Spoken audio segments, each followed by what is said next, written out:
Bonjour, en ce mardi 14 janvier 2025, l'actualité sénégalaise nous offre un tableau riche et contrasté où les défis économiques, les enjeux politiques et les initiatives sociales se croisent et se répondent. Des révélations sur la gestion des finances publiques aux avancées de la coopération régionale, en passant par les préoccupations sociales et les succès sportifs. Cette journée est marquée par des événements qui reflètent à la fois les tensions et les espoirs d'une nation en mouvement.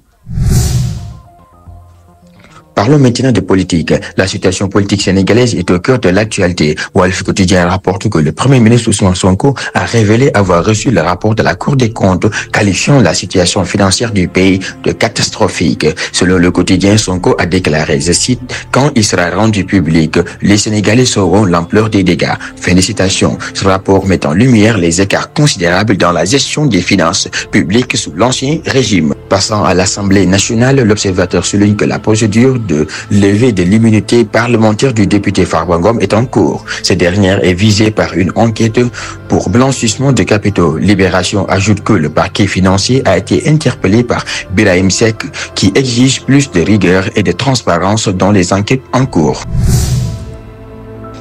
Sur le plan économique, Sud Quotidien rapporte une augmentation de 5% du prix du tabac dans la loi de finances initiale LFI 2025.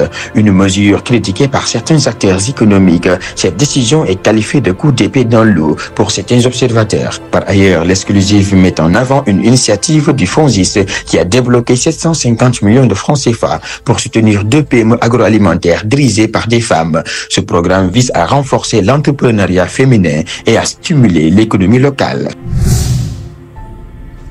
Dans le domaine de l'éducation, Vox Populaire rapporte que Moustapha Guirassy, ministre de l'Éducation, a vanté les mérites de la nouvelle initiative pour la transformation humaine de l'éducation. Cette réforme vise à moderniser le système éducatif sénégalais.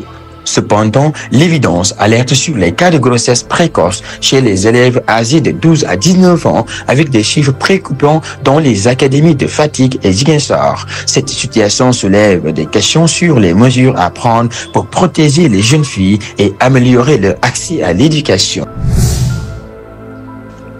Du côté de la justice, Dakaractu et Senweb relaient l'ouverture d'une enquête pour blanchissement des capitaux sur plus de 125 milliards de francs CFA. Birahim Seck, cité par Tribune, critique la démarche du pratique financier soulignant, je cite, « Pourquoi le parquet n'a pas communiqué sur les autres affaires qu'il traite ?» Point d'interrogation, fin de citation. Par ailleurs, Source A rapporte que le député Moustapha Diop est accusé d'escroquerie portant sur 700 millions de francs CFA. Cette affaire soulève des questions sur la provenance des fonds et les pratiques financières des élus.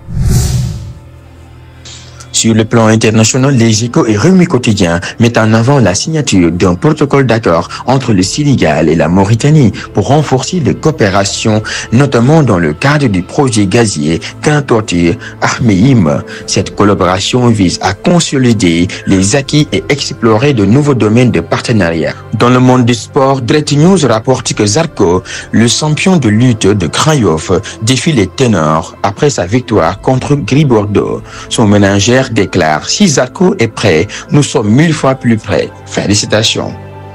Par ailleurs, l'info souligne que Liverpool, en quête de renfort après le départ de Sadio Mané, s'intéresse à El Hadji Malick, un jeune espoir du football sénégalais. Cette nouvelle suscite l'enthousiasme des amateurs de football qui suivent de près la carrière de ce talent émergent.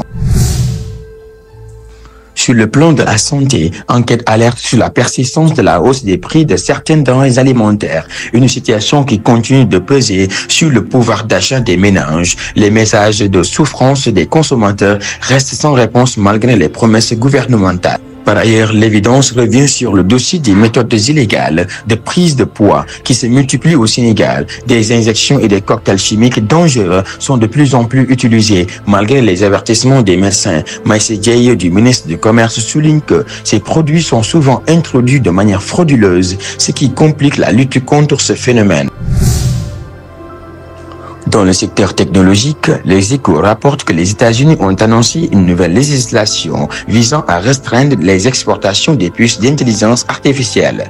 Cette décision pourrait avoir des répercussions sur les pays africains, dont le Sénégal, qui cherche à développer leur secteur technologique. En parallèle, Direct News met en avant les efforts du Sénégal pour attirer des investissements dans le domaine des technologies de l'information et de la communication. Ces initiatives visent à positionner le pays comme un hub technologique en Afrique de l'Ouest. Enfin, cette journée du 14 janvier 2025 est riche en événements politiques, économiques et sociaux. Les révélations sur la situation financière du pays, les enquêtes judiciaires en cours et les initiatives pour renforcer la coopération régionale et l'entrepreneuriat féminin sont autant de sujets qui marquent l'actualité sénégalaise. Les défis restent nombreux, mais les efforts pour y faire face semblent se multiplier. Merci et à demain pour une nouvelle revue de presse.